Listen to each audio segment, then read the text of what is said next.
Hey, welcome back to a midweek episode of YOML. Today we're talking about episode 156, lesson 156. So it's a book that we don't particularly want to talk about, but I think reflection is going to be great. Let's talk about philosophy. Yeah, let's dive into it, man. This is a philosophy book that snuck up on me. I didn't even know it was a philosophy book. What we're going to be talking about is a book called 101 Essays That'll Change the Way You Think by the author Brianna. You?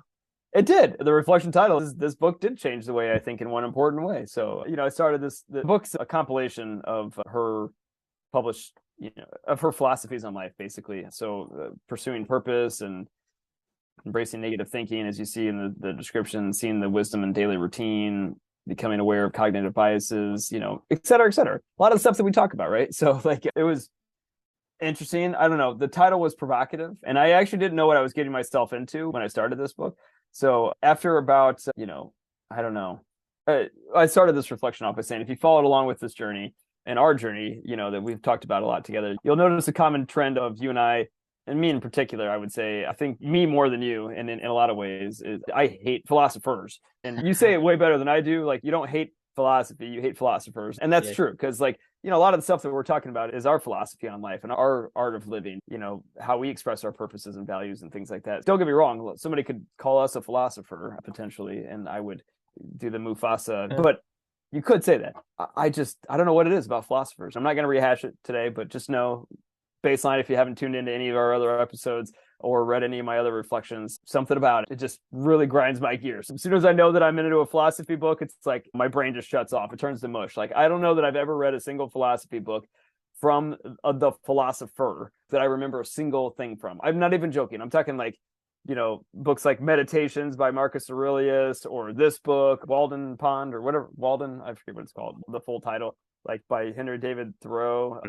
Literally, I don't remember a single damn thing about these books, because I'm just like, it's just in one ear and out the other a lot of times.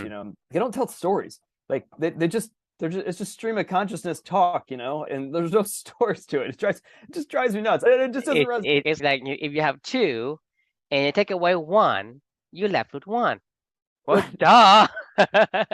Thank you. And then they move on to another topic, and then there's just no continuity. There's no story. There's no connection between the next thought to the next thought. There's no build on each other. You know what I mean? There's just nothing. There's no arc. They're not storytellers. They just suck at getting their position across and making it resonate for me. Juxtapose that with books like The Geography of Genius or the Socrates Express, even Will and Ariel Durant's books. Like, I actually appreciate them because they're looking at things from more of a holistic view, and they're trying to weave a story around what they've heard and an arc around the philosophies that they've studied, and to try to bring it all together. I don't mind the study of philosophy. I don't mind the study of other philosophers and trying to put it all together into a story arc, because then it still resonates with me. But just straight content from a philosopher just drives me nuts. So anyway, now that rant's over, what ended up happening with this book is this author a philosopher?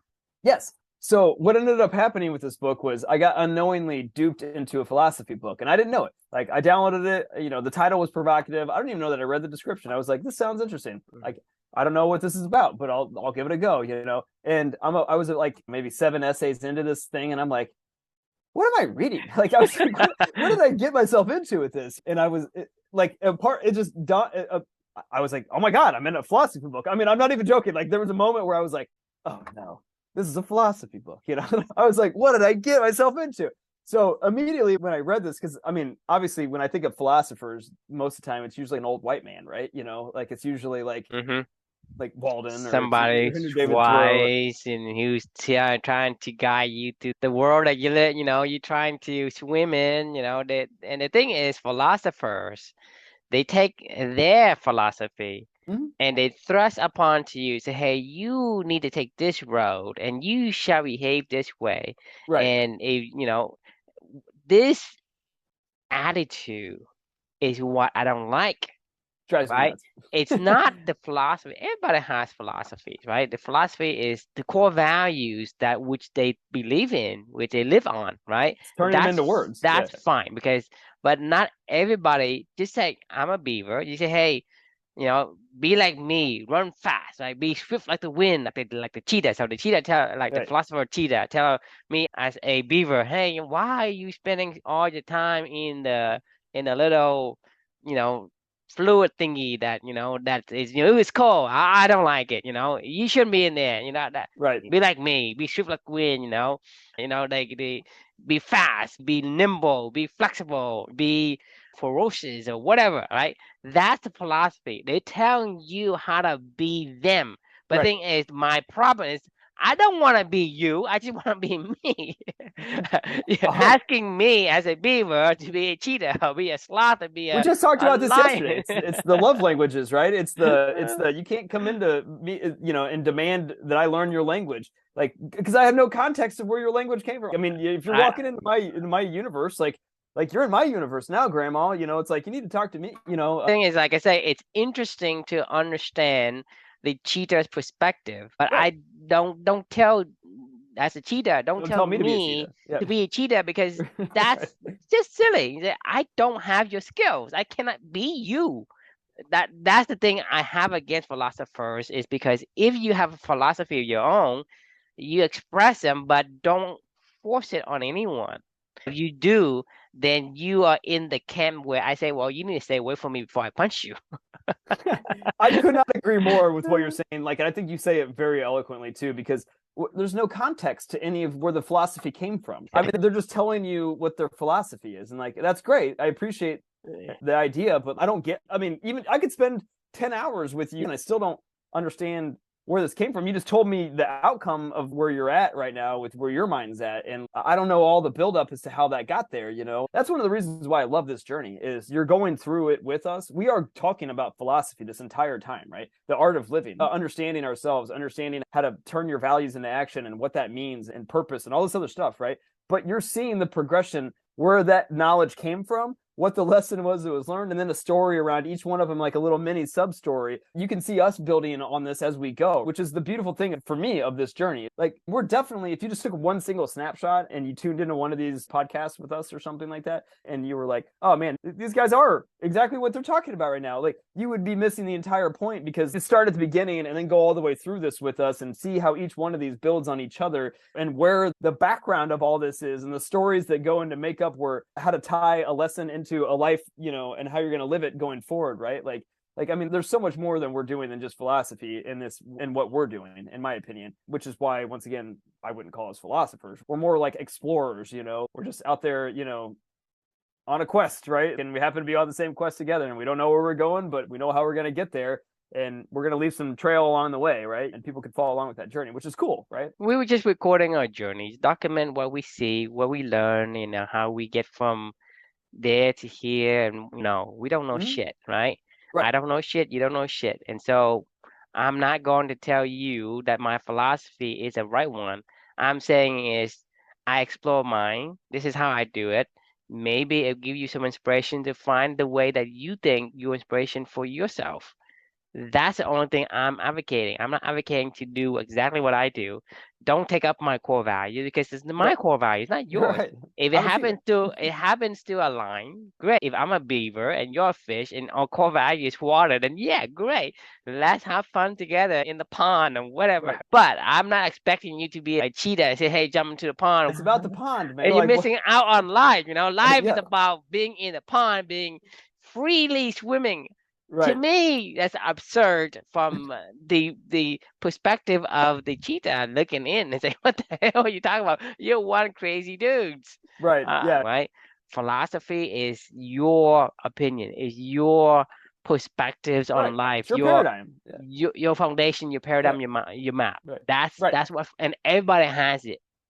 It's Agreed. just that don't enforce it on someone else because it's not you're not them and they're not you.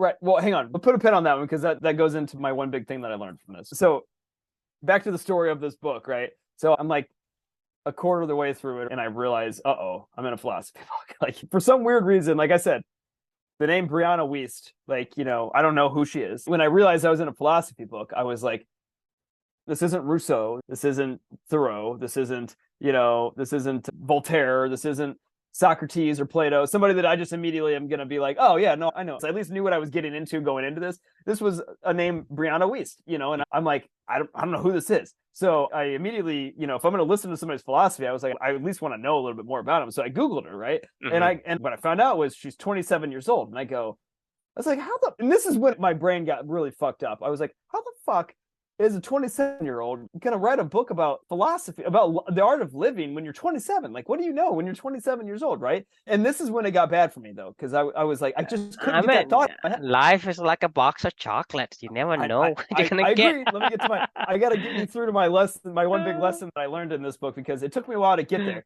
So I was like, look, now that I realized I'm reading a book by a 27-year-old about philosophy, and I'm in a philosophy book, and I'm like, shit, I was like, what, this is where my mindset is going. And then I remembered, like, what is this journey about, right? This is about living your values, right? This isn't about every book's going to be a home run. And I just remembered what Amelia taught me. This is about embracing my values, and endure is one of my values, and challenge myself is another one of my values, and learn something every day is one of my values. And I was like, look, this is what matters for this journey. So I'm going to give it a shot. I'm going to see what's going on. I'm going to finish the book because that's what I signed up for. And that's what this journey is about, is living your values. So I went through the rest of the book. And as I was going through it, I just could not get that thought in the back of my head. It was like every time I would hear a message from her, I was like, she's 27 years old. And I'm like, I just don't understand how she knows any of this stuff, or how she has any context for it. Because once again, not a lot of context in a lot of these things. Now, just to be clear, I actually kind of like some of the stuff that she was saying. Like, she talked a lot about, topics that we talk about, like values and purpose and patience. And, like, she had a lot of really good thoughts and ideas, honestly. I mean, it wasn't that I wasn't enjoying what she was saying. It was just that for whatever reason, like I said, it was just embedded in the back of my brain. So along the way, I finally learned my lesson as we got about 3/4 through the book. And I was like, why is this bothering me so much? So I started to dig deeper into this and try to figure this whole thing out. What I ended up coming up with, my big lesson that I learned, was always remember to be open to hearing all voices out there in the world that are brave enough to share their thoughts, regardless of background or age or sex or race or ethnicity or gender or whatever it is. I don't have to agree with you. I don't have to do anything, but I should strive to check my own biases and preconceived notions at the door and just listen to what you have to say. That's what we talk about a lot. And I do really believe that. It is brave for Brianna to write this book. I don't know where these thoughts came from her. I don't know what her background is. Maybe she had her own atomic bomb in her own life, and she learned these things at a really young age. For whatever weird reason, that idea of that 27-year-old, in my head, I was like, that's not a philosopher. That's not somebody that's lived a life enough where I feel that they are due the respect. Now, if she was 90 years old and saying the same thing, I'd be like, oh man, she's a pretty smart old lady. You know what I mean? Like, I mean, she's got a lot of wisdom to share. People could call us philosophers. Chris is only 38 years old. Like, what the hell does he know?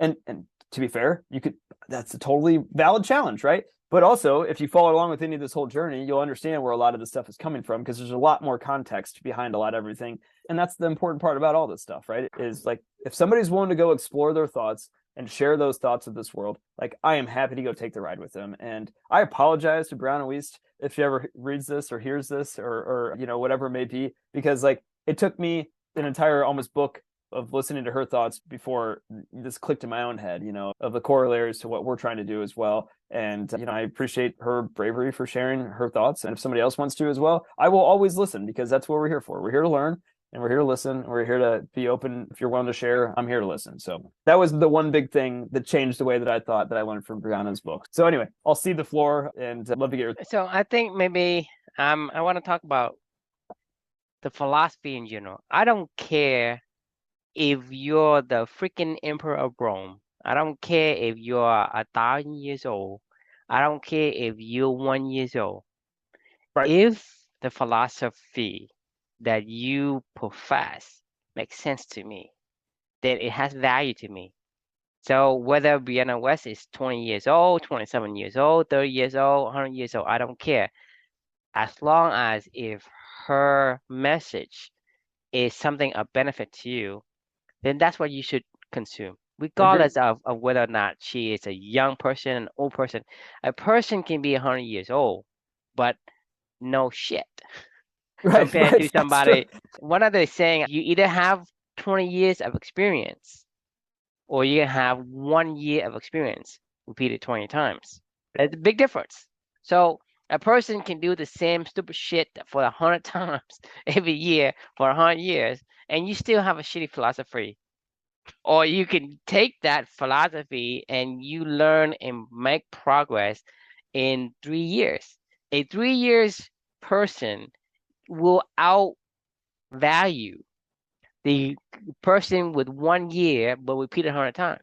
A 100-year-old philosopher that does the same stupid shit that never learned from himself will never compare to a person who is 17 years old and learn for 3 years and continue to build upon that three and become at 20 years old can be a better philosopher than a 100-year-old, guru, quote unquote, right? That is how I feel about philosophy in general. To me, philosophy isn't about the universal principle of things because Mm, you can't say be strong like an ox, be right. Be water. Yeah. be be whatever, right? Yeah. It's who are you, right? And kind of what kind of advice can you get from people who are like you, who give you the value that you can use the recommendation from a cheetah and apply it? Because I don't have his physical traits, I don't have his characteristic, his character moral, his tenacity, his wanting to excel. I just can't do it. I just, regardless of how much I wanted to, if I'm a beaver, I just can't do it. So to me, the value is always relative to who it is that gives you that. So to me, if Brianna gives me this great philosophy that resonate with me, then yeah, I will follow Brianna. But if she spilling out all these shit about whatever, I'm not. I haven't read her stuff, so I Right. can't. Really, I'm just making a point here, regardless Right. of how old she is. It's meaningless to me. So you compare Marcus Aurelius, the emperor of Rome, one of the best emperor in Roman history, right? Compared to Brianna Wiest, what if this guy is better than Brianna Wiest? Brianna Wiest is better than it is all relative. It's not to say, hey, eh, universally, Marcus Aurelius is better than this 27-year-old, gal from, I don't know where she's from, but I don't from, actually know. Yeah. but I'm just saying it's, it's relative to somebody. She's the best role model. Yes. So it depends on who it is giving you the advice and whether or not they have your common traits. I could not agree more. The monkey had to swim. That's what I'm saying. Agreed. It just dawned on me too. Like you said something that deeply resonated with me personally. I mean, the best philosopher that I've ever known was a 40-day-old baby. And She regardless she of the she age, couldn't even speak. She taught me more about life than anybody's ever taught me. look at the impact she's made. I mean, Yeah. I Cleverney mean, is the result of that baby. yeah. This That's conversation's a result of Amelia, I mean, everything that I do is a result of her. Like she's taught me how to live a life, and I do it with her every single day, and I promise her that I will always do that because she is somebody that I want to always emulate and try to. 40 days old. and she is somebody's hero. Yeah. That's Yeah. Yeah. exactly my point. Right. She is somebody's hero. Age is irrelevant. I mean, like this It's is what I said. Like, I mean, irrelevant. It is and gender right. is irrelevant, and what time and place in history you lived is irrelevant. I couldn't agree more. If you could learn from somebody something from somebody, then learn. Like, be open to listen and learn. Like, and I don't care how old they are. You're totally right. This is what I said. Like, this was what was bothering me is like I knew that this shouldn't bother me, and that's why I was writing about. But now that this is why we talk I about these mean, things because you help me we're even talking about the further guy who's a to know this. pastor, who's a pastor yesterday about the book of five love languages. To me, it makes no sense to me. So Right. I pass on That's not that book, right? right. So like, I mean, like I said, I have not read Brianna's 101 essays and whether or not those things resonate with me. But I'm saying is, if it resonate, use it. If it don't, move along. Just Yeah. No, no, there's nothing to it, and don't hold yourself to say, hey, I this agree. person don't qualify, Chris don't qualify, True don't qualify. Well, you're just missing out just because. I mean, I'm just saying that it's not a universal thing. People think that everything has like a universal rank or Right. order or whatever. Hey, this guy is better than that guy. Well, that's not how the world is. The world is so dynamic that you know somebody, an elephant is a huge animal, but then it yields to a little mouse. Right. I mean, I mean, right? You pit again an elephant against a cat, right? An elephant's gonna stomp on the cat without a blink of an eye, Right. right? A cat goes to the mouse, right? The cat gonna chomp on the mouse without a blink of an eye. But 5,000 rats in one spot is going to probably be bigger than an elephant, and probably But take it that's what down. that's even more proof that I'm saying, life isn't black and white. Right. There's so many shades in between. So don't try to put in between, this left side, the right side. It's not going to be like that. It's not this kind of environment that we're talking about. Right. It's very fluid, very dynamic. And Yep. so that You can is learn what something from everybody. I mean, yeah, I mean, you can learn something from everybody has lessons or to you can learn, or you teach. can learn wrong things from like the gurus of the Right, right. world, right? I Yeah, mean, they say, your purpose in life is to serve the government, to serve, whatever. You are the slave of you're the cog in a big right. machine. Like your job is, that's what they teach over in like the third world country.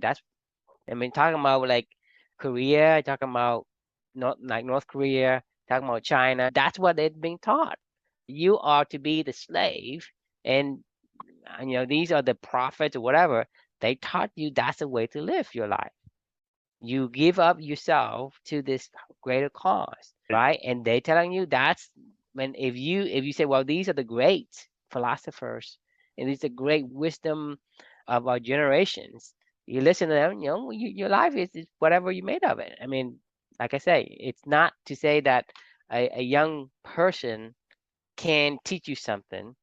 You can't learn from them, and you Everyone. can You can you learn from can you everyone. can learn the wrong thing from the person that, yeah, has the most wisdom. I mean, wasn't it like Nietzsche that like influenced Hitler and shit like that? You know what I mean? Like, I may be totally wrong about that, but I think that's right actually. Yes, Or Karl Marx with the Gulag on the Gulag Archipelago, like they the they second book. all they all came from the same source. Right, right. So the actually that's really interesting you just said that because the book I just started today was this book called you ever heard of the long tail before? Like, you ever heard of the idea of the long tail? Heard of it before. I think in many different references. I just don't remember exactly the definition, but So it's about like hits versus niche.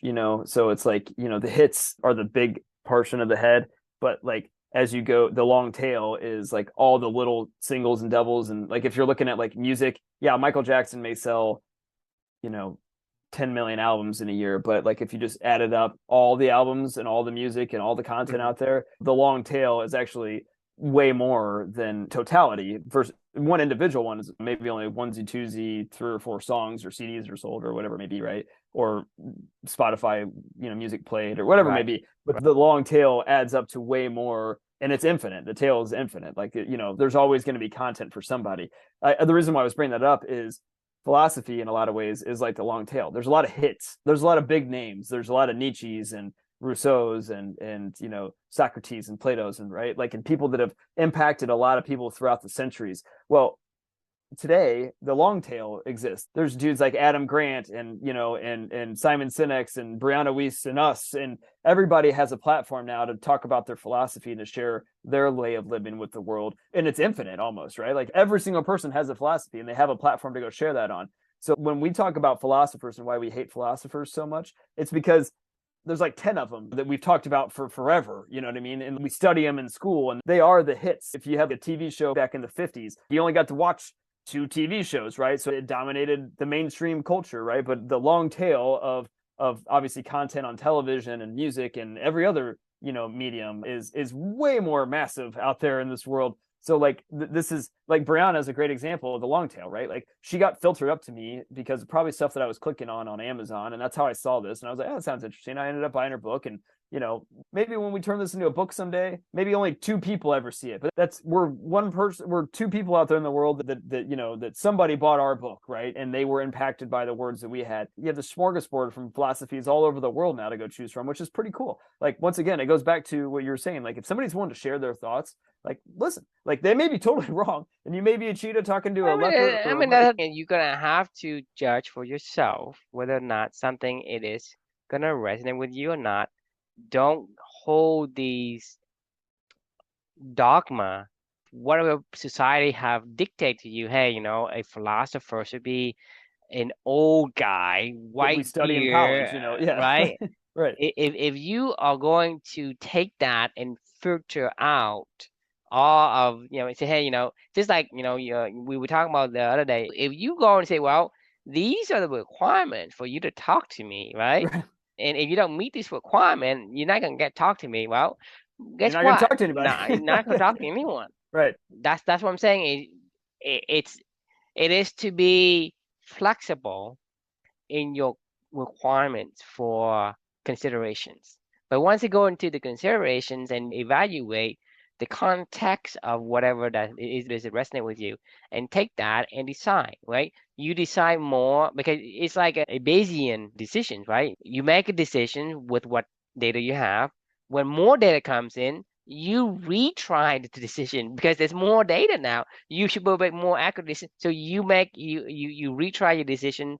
I will do this, right? And then other information comes in, you still hold on to the same decision you made, despite the fact of new data comes in that supports the other way, whatever other way is, right? So you don't want to be stuck in a decision you made and disregard any new information that comes to you at a later on, at a later stage.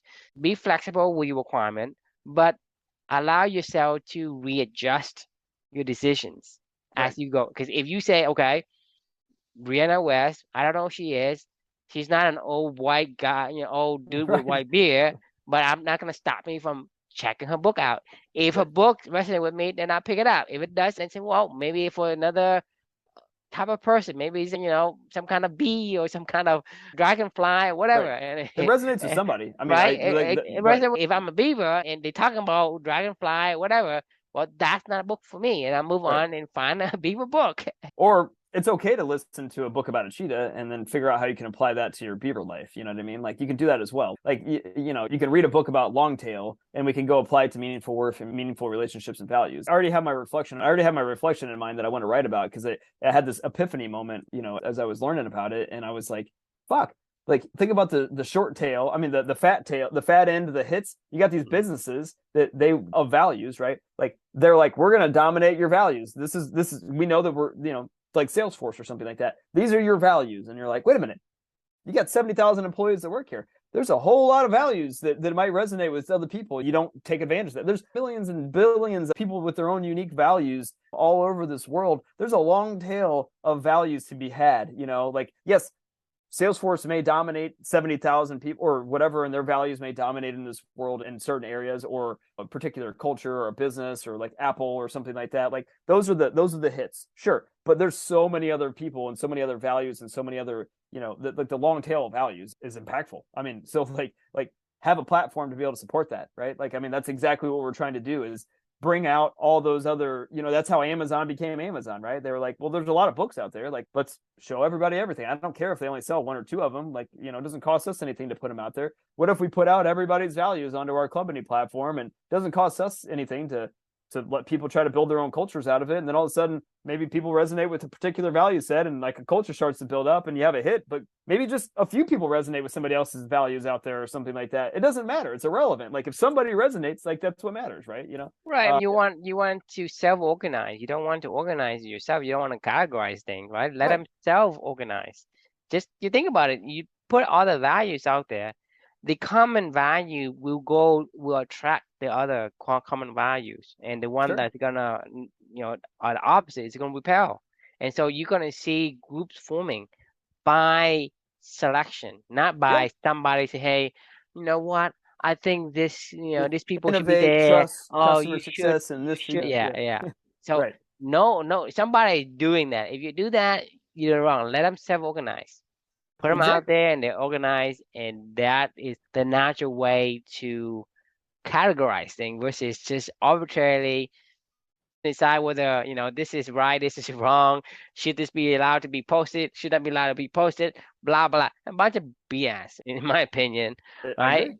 Because who can be omniscient in a way that everybody's needs? Because there's a cheetah, there's a sloth, there's a lion, there's a bear, there's a fish, there's a monkey, there's a beaver, and man, whose interests is it that you are trying to uphold, right? Among the whole community of the forest, Right. whose interest are you doing? It's yours. It's not the rest. So it doesn't benefit the rest of the group that somebody's doing it unless the group self-organize themselves into, hey, I'm an aquatic people. I'm going to a pond. Right.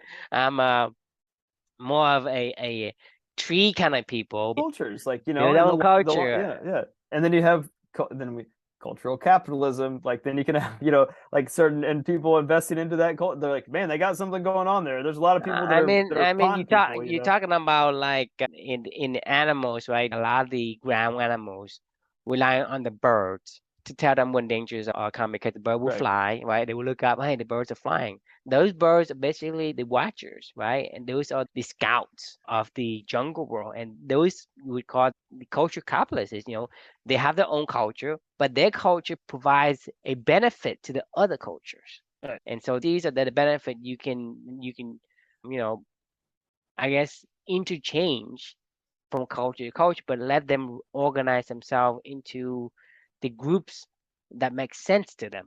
Right. Because you can't say I'm the king of the jungle, I'm the alpha lion, the beaver. You need to give some space because the monkeys need to swim too. What the hell? The monkeys don't need to swim. Right. Yeah. I mean, this is an interesting twist of a conversation. So I actually really enjoy this one. This is why I love these conversations with you, because it helps me to further learn on my own lessons that I've already learned. And Hmm. but I know you've mentioned it helps you to learn as well. And like, that's the whole point of all this, right? This is a really fun conversation off of a book that probably neither one of us would really enjoy. I mean, if we're just reading it just for the content, what did you learn from the content itself? I would say not very much, but like, what did I learn from Right. the abstract, you know, and applying it to our own life and our own culture and our own lessons? Like, we learned a lot. We had I mean, this is a good conversation. So, I mean, this is why I love this stuff. Like, this is great. So, I'm pretty. I think I'm tapped out of, you know, interesting thoughts for Brianna and her book. But I appreciate her sharing her thoughts of the world, and I know this resonated with somebody out there, and you know, and I hope our And that's all. Whatever you do, it will resonate with somebody. It's not right. gonna resonate with everybody. That's just the way the world is. It's not gonna resonate with everybody, but it will resonate with somebody, and that's the point. Like the monkey doesn't care about what the beaver does. It shouldn't, and it doesn't. We're dumb monkeys, and we do care for some reason a lot of times, and we shouldn't. Like, you should not care. Like, what, you know. Because somebody whisper in your ears, hey, dude, those beavers are, they're going to take away all your female monkeys or something like that. It's like, oh no, I'm not gonna let that happen. And I'm gonna show him a thing or two how to be a Right. monkey, who's the boss around. That's the thing, it's all based on misunderstanding. I mean, there's no real threat from the reality of beaver versus monkey or birds versus ants or whatever. The misunderstanding from some sort of a guess or whatever, just imagination nightmares that you have. Hey, these things could turn into something dangerous, and let me nip it in the bud before it becomes dangerous, right? Well, the thing is, you don't know the future, but no one knows, Right. right? You don't know shit, I don't know shit. That's that's our philosophy. Agreed. That's pretty good philosophy, in my opinion. So, you know, suck, suck on that one, Plato. Yeah, yeah. We're coming for you. No, I'm kidding. Awesome conversation. Thanks for your thoughts. Likewise. Any final thoughts? My thought is be flexible in your quest. I love it. Awesome. So the question we can leave with everybody is, how can you challenge yourself to let go of your biases and listen to what others have to say? Something to think about and be more open to. And hope you enjoyed the conversation. We'll see you Tomorrow. Good night.